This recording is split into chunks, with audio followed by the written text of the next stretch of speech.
प्रिय साथी माने जदि कई जने पचारे जे भारत केबे पूर्ण स्वाधीन हैला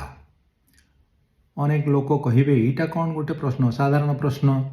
उत्तर होचे जे अगस्ट 15 तारिख 1947 मसीह तो सतरे कण आमे संपूर्ण स्वाधीन हो गले अगस्ट 15 तारिख 1947 मसीह ना सेतेबेलको आम पाखरे कन्स्टिट्यूशन नथिला सेतेबेलको आमे सॉवरेन डेमोक्रेटिक रिपब्लिक मध्य हेई नथिले सेतेबेलको जो आईनटा काम करुथला सेटा थिला गवर्नमेंट ऑफ इंडिया एक्ट 1935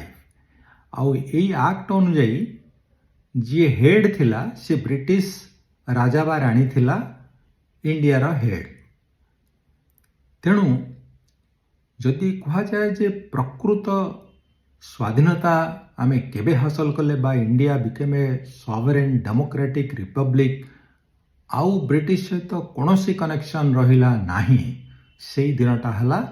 जनवरी 26 तारिख 1950 मसीहा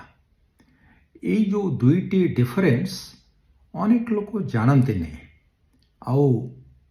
सेथिपाई पिला मानको मध्य समाने शिखई न थांती तेणु आमे जदि क्लियर हेबा आम पिला माने मध्य ठीक जिनसटा जानी पारिबे खाली टीवी आगे बसिकरी आमे जदि फ्लैग होस्टिंग देखिदेले भाविले जे आमे भारत बाबदरे बा आम इतिहास बाबदरे सब जानीदेले सेटा ठीक नुह आमे मध्य जानिबा दरकार आम पिला मानको मध्य आमे शिखेबा दरकार थैंक यू वेरी मच।